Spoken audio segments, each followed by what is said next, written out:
We have someone that's joined us today. You comfy like that? Yeah? What is your favorite board game, Penny? Should we do Penny's top 10 favorite board games? Bark Avenue? Dog Lover? Forever Home? Just all dog games. Point Salad? Because you love lettuce? Yeah?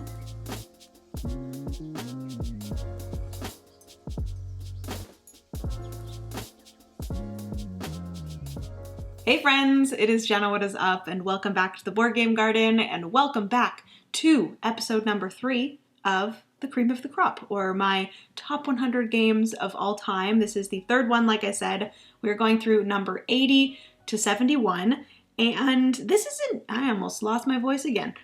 This is a very interesting mix of games, I will say.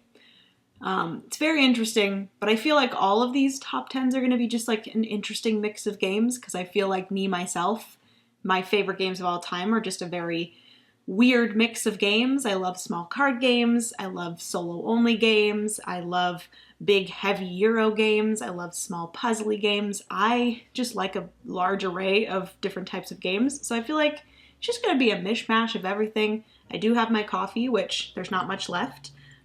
Penny is by my feet, hanging out with me, and we are going to get right into this video. So if you guys want to see my number 80 to 71, then just keep on watching, give this video a big thumbs up. Also, hit that subscribe button down below if you've yet to do so. We'd love to have you here in the garden. I am getting so close, or we are getting so close to 30,000 subscribers. And that's amazing. So definitely hit that subscribe button if you have yet to do so and you're watching this and you enjoy, because I actually looked at my analytics the other day and like 49% of people watching are not subscribed. That makes me sad. But anyways, definitely hit that subscribe button. Also, if you are following along with this and you want to put your number 80 to 71 down in the comments, I'd love to chat about your favorite games down there. And also, if you have any opinions on any of the many games, I just sounded like Foster the Meeple.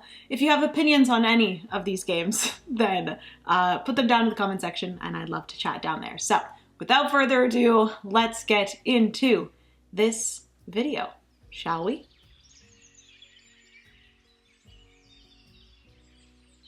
All right, so getting into number 80. This is a crazy game to have in my top 100 right now, because I was this close to getting rid of this game because Francis and I played it once. I was absolutely horrible at it and I just like didn't enjoy it very much. And then I played it again, and then I played it again, and I played it again, and I played it again. And I was like, oh my goodness, thank goodness I did not get rid of this game, because it is wonderful. It is just a game that I see and it makes me happy. It's an amazing puzzly game, and that is Chakra. This is a game that I feel like no one talks about. I don't know when this was published. I think it was probably in like 2018 or something like that. It's a slightly older game, but not super old.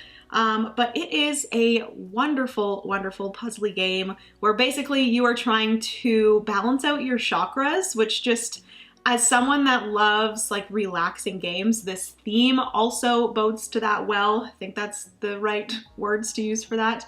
But it just brings so much calming kind of vibes to me. So yeah, Chakra is wonderful.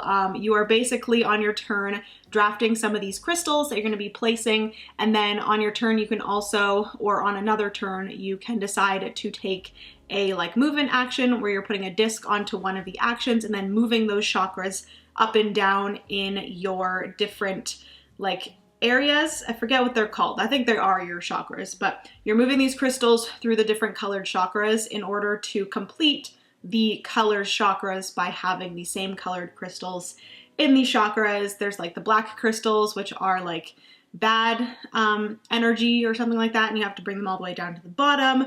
And it is just so wonderful. And then once you've completed each of the different colors are going to get you a certain amount of victory points at the end. And if you like very just like relaxing, calming, puzzly games, I definitely recommend checking out Chakra. Unfortunately, there's not like an actual solo mode. It is 2 to 4 players, but I do believe that there is a fan-made solo mode that I do want to play. And actually, this month of July, for if you guys are not over on my Discord, the Board Game Garden does have a Discord, and it's always linked down in the description box if you guys want to join. But basically, I have a channel over there on Discord where it is the Board Game Garden's solo focus, and I give a one-word prompt each month to kind of give you a focus on which games to play solo in a month. So for July, the one-word prompt is relaxation. So for the word relaxation, I feel like Chakra will be the perfect one to play this month. So I'm excited to play the fan-made solo mode. But anyways, Chakra is wonderful. It's definitely a hidden gem and I absolutely love it. And I'm so freaking happy I didn't get rid of it after the first play. This has been like a game that has really made me realize that I cannot base my opinion on just one play. I really have to play a game again in order to really make sure that I like it or dislike it. So yes, that is Chakra. Definitely recommend.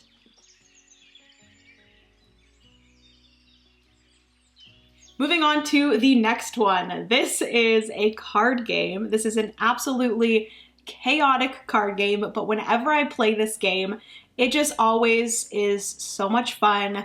It brings so many or creates so many amazing memories. And this is actually quite an old game. And I'm pretty sure this is probably like the oldest game in my top 100. But that game is Dutch Blitz. I love Dutch Blitz so much. I actually have these both in these like plastic containers. If you guys haven't seen, I did like a small box card game organization video where basically I found these like photo organizers at a craft store and I purchased them to make into like small box card game organizers. So they all come in here. There is a Facebook group that you can actually print out these little covers and then you can put the card games into these and then they all go into this bigger box. So you can actually like switch out what card games you want to bring to a game night and then you can bring 16. It fits 16 card games in it. So anyways, that's where I have a Dutch Blitz right now. And it is just such a wonderful game. It kind of gives the vibes a little bit of like solitaire, but it's like multiplayer and everyone's putting cards into the center. You're trying to play into different piles, the same colored suit or same colored cards in ascending order. So someone will put a 1 down in the center and then you actually have a 2. So then you can put the 2 down, 3 all the way up to 10 and that completes the pile. And you're just trying to get rid of your pile of cards. And then if you're the first person to get rid of your pile of cards, you yell blitz and you are the winner. And then everyone, whatever cards they have left in their pile, they get, I believe it's -2 points for each card that they have left in their pile once you yell blitz, and then everyone counts up all of the cards that they played into the center, and those are all positive points. So it's absolutely amazing. You play until someone hits like 75 or something like that, but it's just such a fun, chaotic game that I have played so many times and it just never gets old and it is just the best time. So that is why Dutch Blitz is my number 79.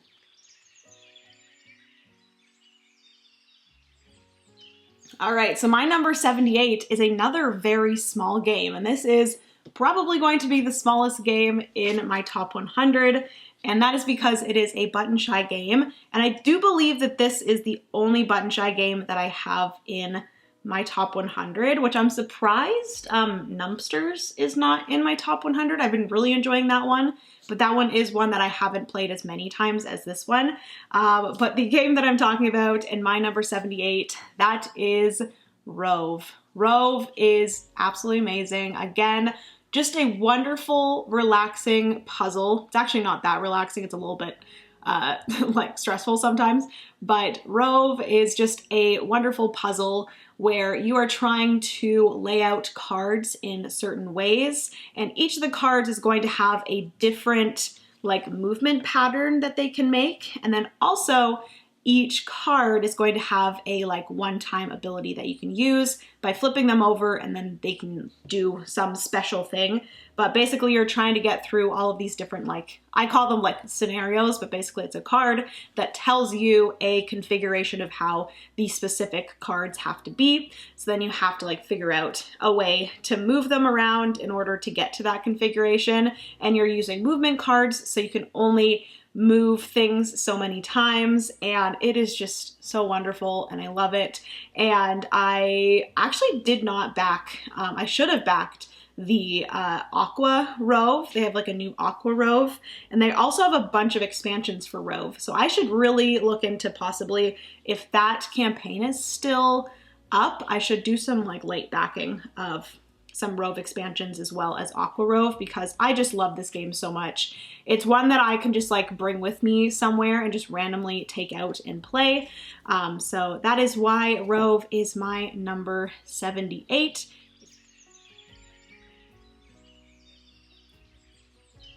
Moving on to number 77. So Rove is a solo only game, and number 77 is also a solo only game. I feel like my solo gamer is showing. But this game is actually one that I backed, and I got this like late last year and fell in love with this game. I actually had a game from the same publisher that kind of played in a very similar way but had a different theme.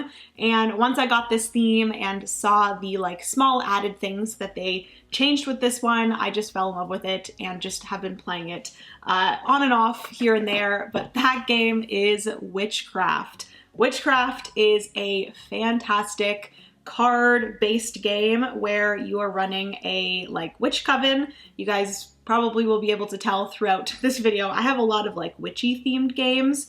I really want more witchy themed games, honestly. But Witchcraft is a witchy themed game where you have a bunch of different witch cards, and those witch cards are going to have two sides to them. You either have your hidden side or your like open side. What is it called? I forget what it's called, but basically you can decide which like side of the card you want to activate for a witch. If you use their hidden side, they're going to go into a discard pile where eventually you'll be able to gain them back. But then if you use their exposed side, they are pretty much doing magic out in the open in front of townsfolk, and then the townsfolk are going to take them to jail or worse, who knows. But if you use their exposed side, they're going to get discarded and you're never going to be able to use it again. So it's this really cool puzzle of deciding which side to use. Obviously the hidden side is going to be a little bit of a weaker action than the exposed side. But basically with these witches, you are trying to defeat these different locations, and each of these different locations are going to have a bunch of different like monsters and different things that you have to overcome, and it's just so fun. Also with this one, I was talking about one that was similar but had a different theme. That is Resist. Resist is also amazing. I really enjoyed that one as well, but the war theme compared to Witch, I obviously like Witch over war theme, and I also like what they added to Witchcraft. So basically you're going to be choosing three different, I forget what they're called. They're like the townsfolk that you're trying to convince you are a good witch, or like you're trying to help them instead of, you know, going against them as a witch. So you're trying to convince them that you're good. So you're trying to go up on these different townsfolk tracks, and then each townsfolk is going to have two cards face down that have numbers.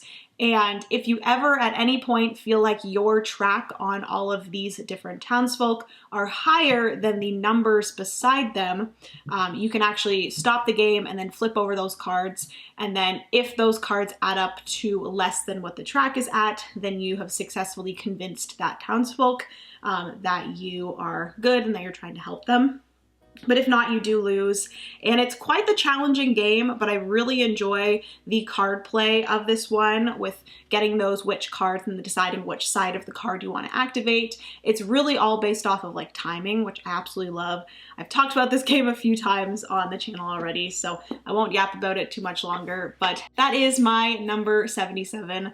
That is Witchcraft.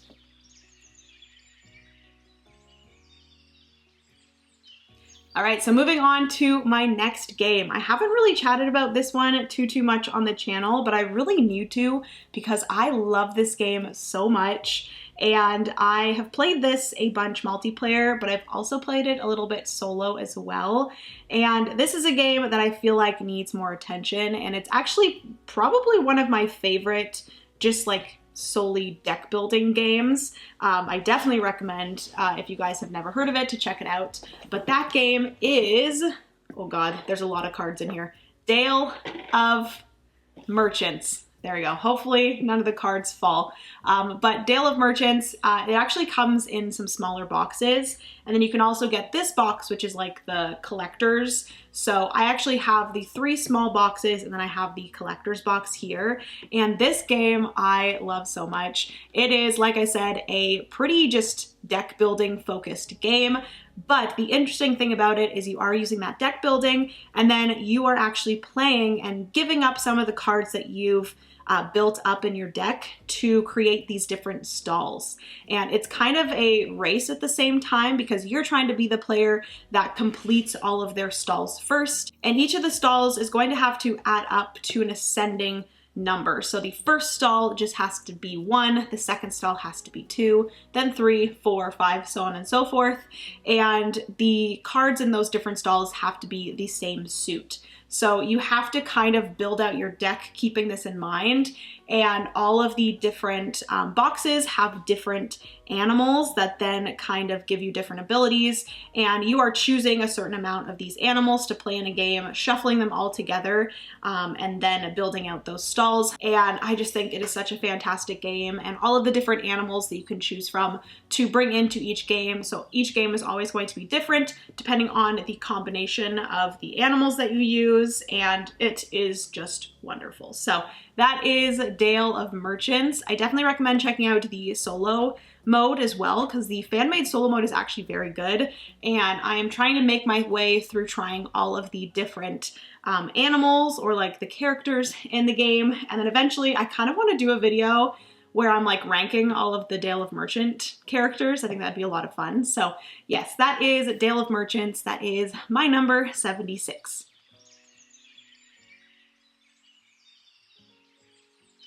All right, so moving in to number 75. This is a game that I am pretty sure was in my top 20, and it is now my number 75. It has dropped quite a bit, but I think it's because we haven't played this game for a really long time, and I really want to get it back to the table. We've actually been meaning to get this one back to the table because Francis enjoys this one as well. But this is a big boy. It is a fun farming game, tile laying, resource management, all the things, worker placement. But that game is Caverna. I don't remember exactly what number. I'm pretty sure it was in my number 20 to 11 video, so it's somewhere in there. But it is dropped to 75, unfortunately, but I still love this game so much, and I need to play it again. But this actually can play solo. I didn't know you could play Caverna solo. What the heck, Uwe? Anyways, Caverna is wonderful. It is a farming game where you are working up your cave farm. So you have your farming area. You also have your little like cave house that you're building out, and you have these discs that you're going to be placing out onto a kind of evolving worker placement board, because each round you're going to have a new card or a new worker placement spot that's going to be revealed. So it's very fun to kind of see how these worker placement spots are revealed, and depending on the order of them coming out, it kind of changes up the game, which I think is cool. But you are getting different like livestock, you're getting different crops into your farm, you're building out your cave house with different rooms to be able to actually have babies and gain more workers. This is said to be like Agricola 2.0. I have played Agricola, and I actually do think I prefer Caverna over Agricola because I do really like the tile placement of this one. And also, like I already mentioned, I really like how you get more worker placement spots as the game goes on, and they kind of get revealed in a different order. I really enjoy that part of it. But yeah, Caverna is wonderful. I would love to play it again. So I'm excited to possibly get it to the table soon. Now that I know that it can play solo, maybe I'll play it solo, who knows. But maybe I will actually bring this. We're going to the cottage with Tom and Asha, which are our friends that we've been wanting to play this again with. So maybe I'll bring it to the cottage and we can play Caverna at the cottage. I think that might be fun. But anyways, that is my number 75. That is Caverna.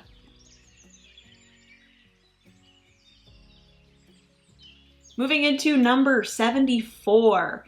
This is a game that I have been shouting from the rooftops ever since I first played it. I actually did a live stream of this with some friends, and I had so much fun with it. Since then, we've played it a few more times, and I actually still haven't played this one solo. I need to play this one solo because I feel like this would probably go even higher if I started playing it solo, but this is actually a cooperative game. I usually don't love cooperative games. I think there's been a few on the list already. Not too many. Stardew Valley was cooperative. Paint the Roses is cooperative, and then also Kinfire Delve is cooperative. But I think that's pretty much the only cooperative one so far. But I usually don't love cooperative games. Usually most of the time I prefer cooperative games solo, but this one I really enjoy actually multiplayer, and that's why I've only played it multiplayer. But that game is the Art Project. So this one is my number 74. It's from the OP, and I actually did, like I said, a live stream with friends with this one. And I am so happy that I agreed to that because this is a fantastic game, and I don't know why I enjoy it so much. It is just so much fun. I think I just really like the gameplay of basically you get 2 cards, and everyone gets 2 cards, and then you kind of discuss with everyone like what card you want to use and which one you want to discard. And then the card is going to allow you to do some like resource conversion, different things like that. And then it's also going to add some stuff to the board possibly. But basically the theme of it is that you are trying to take back these stolen art pieces, I believe. I don't think you're trying to steal them yourself. They are getting stolen by like this like white glove society. So you have this board and there's a bunch of different locations, and some of the locations, once you've gotten a certain amount of icons with these different cards that you're playing out, you will then be able to place one of these art pieces onto that location, and then you can move to that location. Like I said, it's cooperative, so you can decide like who moves there. And then if you get to a spot where there is an art piece and you're able to defeat the white gloves at that location, you can then take that art piece, and it's one of the many art pieces that you have to get back before the end of the game.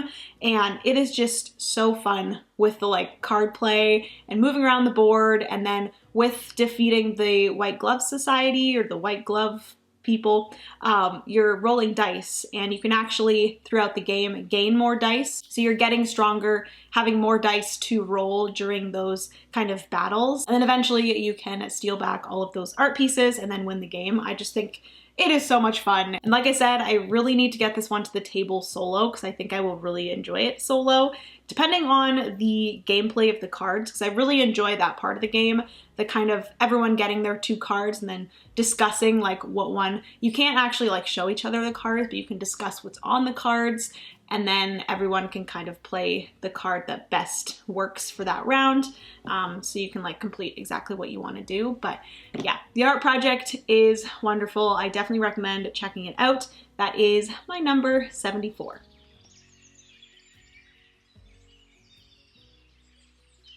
Number 73 is a classic. I love this game so much. I play this game a lot on BGA, and it is just a classic. You'll know exactly what I mean when I show you it, but that is Azul. Azul is wonderful. Again, a very just relaxing, chill, sometimes chill. It depends on who you play with, because there's some people that are very mean in Azul. I usually play a nice game of Azul, and I don't usually do any hate drafting. I mainly focus on myself and what I'm doing. But for the most part is a pretty relaxing puzzly game. You can actually play Azul solo. I found a fan-made solo mode that actually works with all of the Azuls and plays the same and is like applied the same for all of the different Azul games. And I used to have Azul Summer Pavilion, but I actually sold that one. And honestly, that's one of the games that I've sold that I regret a little bit because I actually really enjoyed Azul Summer Pavilion, but I got this one here, which I will mention that this is not the basic Azul edition. This is the like Master Chocolatier edition, which I love. I think I prefer the like aesthetic of this one. I like the more like jewel tone, dark colors of the tiles, and this one brings in a slightly different kind of other side of the board. But yeah, I usually just play the basic game of Azul with this. But I also did get Azul Queen's Garden, which I still want to get to the table soon. So I'm excited to play that one, but for now, this is the one that is in my top 100, my number 73, Azul.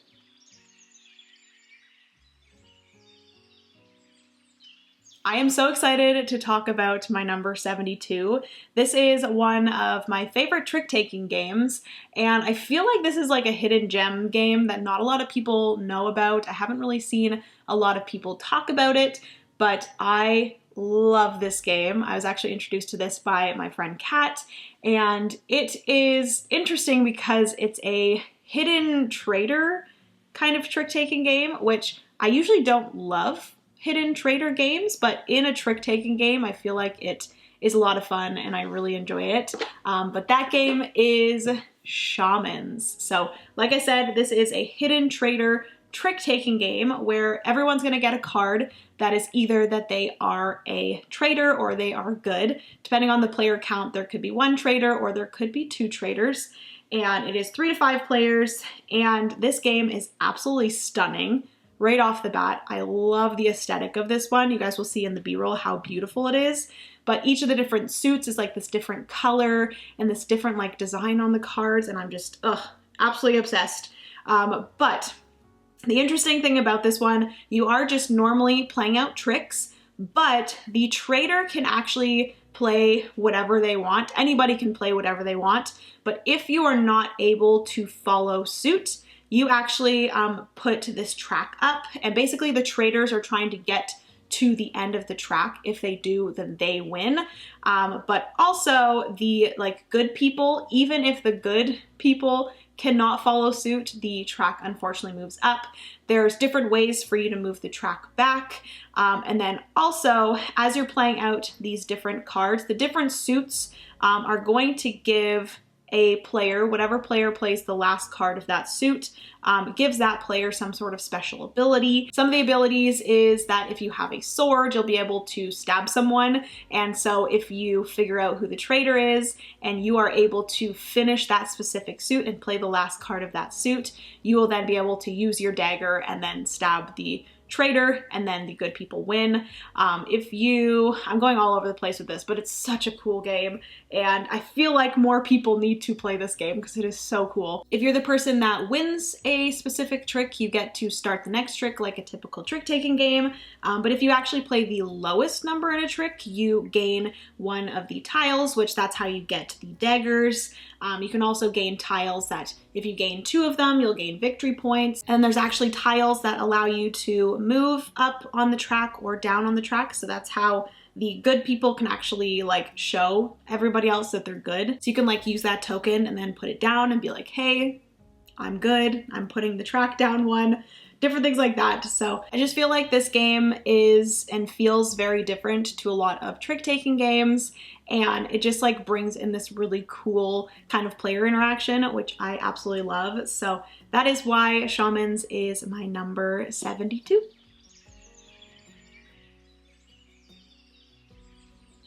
And then lastly for this video, we have my number 71. This is again a big boy, but that is because I have the like big box and the 2 expansions for it. And this is a game that Francis really likes as well. And we need to play this one again because it's been a while, but that game is, oh my God, this box is so heavy.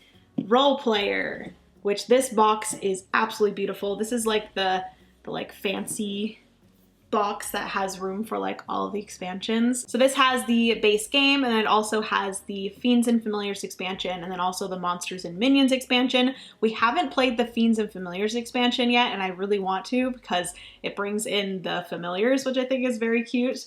But we have played the Monsters and Minions expansion. Francis and I actually played that on live stream, but I think that was over on Twitch. Possibly, but yeah, this game is wonderful. Roll Player is like more of a puzzly game. You'd look at this and think it's very much so like a, like monster battler kind of game, but it's very like puzzly in a way because it is a dice drafting game where you are creating this like D&D inspired character with all of its like stats and stuff with dice. So you're actually drafting dice and then placing it into your character's stats in order to get certain things. So you need them to like add up to a certain amount to get victory points. You need certain colors in certain spots. Each spot is actually going to allow you to do some sort of ability. And then you're also going to be able to purchase items and weapons and like armor and stuff to allow you to do special abilities. And then the Monster and Minions expansion actually brings in like monsters that you're fighting each round, which I think is so much fun and kind of a different way for you to think about the game and kind of prepare your character in order to be able to defeat these monsters and gain more victory points. I'm not sure what the Fiends and Familiars expansion brings in, but like I said, it just brings in cute animals and familiars, which I think is very fun. So yeah, Role Player is wonderful. We actually do have Role Player Adventures as well, and I've heard a lot of good things about that one. So eventually, once we have more time, I'm hoping to jump into that with Francis. Fingers crossed he'll do that, but yeah, that is Role Player. Wonderful, wonderful game. My number 71. All right, friends, so that is going to be everything for today's 10 in my top 100 games of all time. Hopefully you guys enjoyed seeing my numbers 80 through 71. Definitely give this video a big thumbs up if you did enjoy. Also hit that subscribe button down below if you've yet to do so. We'd love to have you here in the garden. And also, like I mentioned in the intro, comment down below your numbers 80 through 71 if you have them. I'd love to see those down there. And then also comment down below what you think of all the games that you saw in this top 10. If there's any games that you've never heard of that you're now interested in, if there's games in here that are some of your favorites as well, I'd love to chat about that in the comments. But yeah, thank you all so much for hanging out. Thank you so much for all the love so far on this series. I'm having the best time chatting about all of my favorite games. It's just so much fun, and like being able to talk about some games that I'm sure some of you already know is a lot of fun, but at the same time talking about games that I feel like not a lot of people know about, and I can kind of shed light on some of these amazing kind of hidden gems, I think is a lot of fun. So hopefully you guys discovered some fun ones here in this video. But yeah, I love you guys so, so much. Remember, you are somebody's reason to smile, and I will see you in the next board game video. Bye, friends.